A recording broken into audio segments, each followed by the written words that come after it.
C'est comment les gars, ça filoche? Je débarque avec un petit bob de pêcheur pour un mec qui a jamais pêché pour parler de Xabi Alonso et du Real Madrid. Parce que je vous avoue que là actuellement, moi je vois rien. Les gens ils parlent de la patte de Xabi, je la vois archi pas la patte. Je vois même pas un orteil. Ça veut dire qu'en fait il y a air.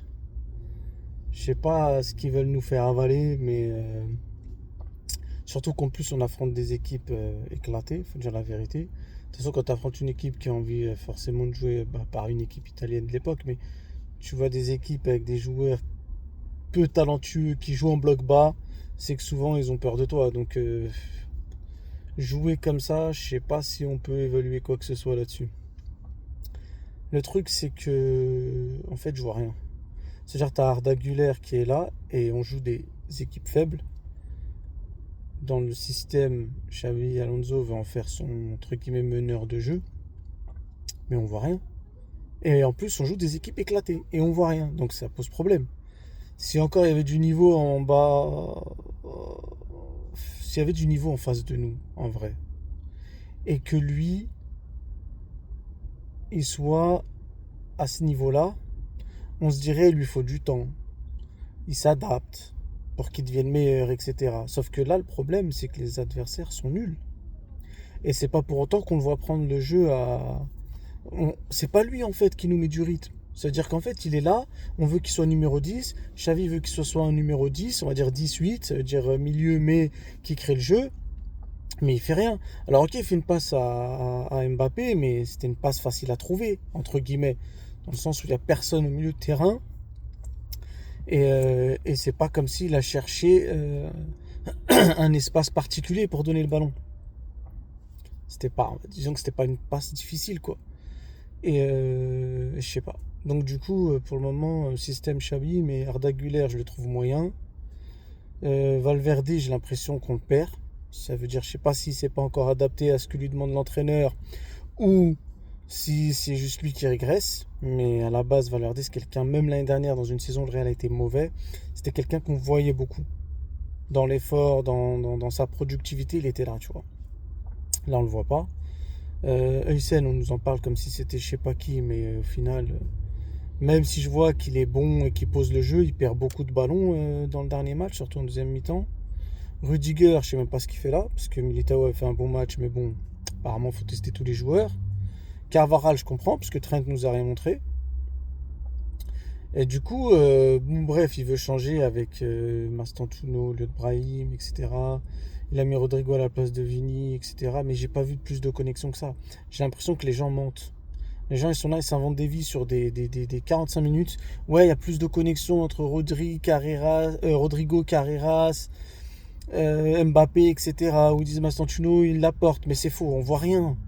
Faut arrêter, on gagne les matchs dans la difficulté. Quand tu regardes le début du match d'Oviedo, tu te dis pareil qu'Osasuna, on va mettre 10 ans à marquer un but.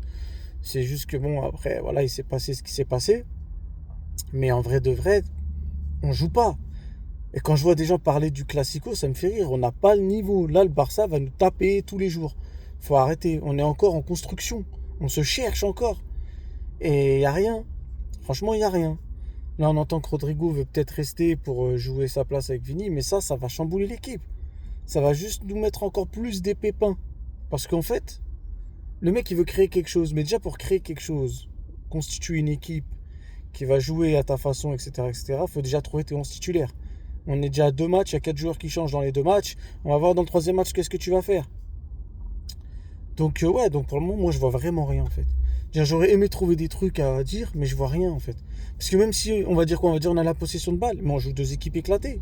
C'est-à-dire que même avec un autre entraîneur, on aurait eu la possession de balle. Donc franchement, je vois rien. Je vois pas je sais pas, je vois pas un signe de truc qui va me dire oh putain, c'est la patte Chabi. Je trouve que les gens, ils abusent là-dessus. Moi, je vois rien du tout, là. On commence avec 2 victoires, mais je pense pas que c'était très difficile à obtenir. Dont une qu'on gagne sur un but penalty, donc je sais pas. Mais voilà, moi je sens rien. Personnellement, je sens rien. J'attends juste que Vini soit un peu plus en forme. J'espère que son but, sa passe D, vont lui donner un peu de peps pour voir si justement on pourra enfin voir quelque chose avec Mbappé. Je sais pas une connexion, mais une vraie connexion. Bellingham est pas là, donc ça veut dire que dans 2 mois, même si là on va voir quelque chose, je ne vois rien, mais si jamais on voit quelque chose, Bellingham et son positionnement vont peut-être changer encore les choses. Donc en fait, je sais pas. Moi, j'ai pas de. Franchement, Xabi, je trouve pas qu'il ait apporté quoi que ce soit. Je trouve pas qu'il ait apporté quoi que ce soit. Mastantuono, pour moi, je sais même pas ce qu'il fait là. C'est-à-dire, si tu dois vraiment mettre un mec à droite, Rodrigo, il ferme sa bouche et il joue à droite. Ou il négocie, voir si Vinicius peut aller à droite. Dans le pire des cas, pour voir si Vinicius peut jouer à droite. Mais parce que Mastantuono n'a rien à faire là, en fait. C'est-à-dire, si tu veux vraiment jouer à 3, mets 3 de tes meilleurs joueurs. On s'en tape de l'état d'âme du mec. Non, mais moi, je préfère jouer à gauche, je sais pas quoi. T'es pas content, barre-toi. Ou si vraiment il veut jouer à gauche, il faut essayer de négocier avec Vini pour qu'il joue à droite, pour voir ce que Vini peut apporter à droite. Mais les gars, si tu veux vraiment jouer avec 3 attaquants, à un moment donné, tu peux pas mettre Mastantuono pour le moment, il est pas au niveau, faut arrêter de se mentir. C'est un mec qui doit rentrer rentrer dans des matchs, s'adapter, etc. Après, peut-être que là, il aura sa place. Mais moi, ça me sidère en fait de voir que les gens parlent de Xabi comme si ça allait être la révolution, mais j'ai juré, il se passe rien. Il se passe rien du tout. Faut arrêter de nous faire croire qu'il se passe des trucs. On a la balle, etc., etc. On essaie de créer le jeu, etc., etc. Mais c'est juste normal en fait, parce qu'en face, il n'y a personne. C'est juste normal. Donc voilà, c'était juste pour parler un peu de Xabi. Il faut arrêter de faire votre cinéma. Là, il n'y a rien. C'est pas le moment de commencer à dire oui, mais avec Xabi, ça va être ceci, avec Xabi, ça va être cela. Non, ça va rien être du tout.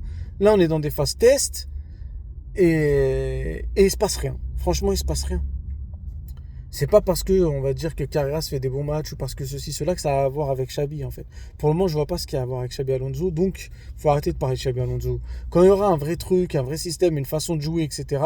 Là, on pourra parler. En plus, on joue des équipes éclatées. Dire là, on a 4, 5, 6 journées nulles. C'est pas comme si tu vas évaluer ce que fait ton entraîneur sur ces matchs-là dans tous les cas, ou même ce que font les joueurs. Genre Rodrigo, ouais, t'as aimé sa première mi-temps, t'as pas aimé le premier match de Vinicius, sauf que quand il rentre, il est bon. Imaginons Vinicius, il est bon la semaine prochaine. Est-ce que ça présage un Vinicius bon toute l'année après? Tu sais pas. Rodrigo, pareil, si c'est lui qui est titulaire contre Mallorca. Ça reste des équipes faibles en fait, au final. Plus faibles que toi. Ça veut dire que, je sais pas. Les enseignements qu'on pourrait en tirer, c'est des enseignements négatifs si jamais contre des équipes comme ça, on n'arrive pas à trouver le chemin du filet. Ça va être un enseignement. Mais ça va être négatif. Parce que trouver du positif quand tu joues des adversaires nuls et tu vas en jouer peut-être 85% de tes matchs dans la saison, ça va être ça. Le seul but, c'est de ne pas perdre de points. C'est tout. C'est même pas de ne pas perdre de points. C'est carrément, faut que des victoires en fait. Parce que techniquement, un match nul, tu gagnes 1 point. Mais en fait, c'est pas t'en gagnes 1, c'est t'en perds 2. Quand t'as le Barça en face, t'en perds 2 en fait. T'en gagnes pas. Donc pour moi, la patte Xavi, elle n'existe pas. Faut arrêter de me parler de Xabi Alonso. Il a rien fait encore. Calmez-vous.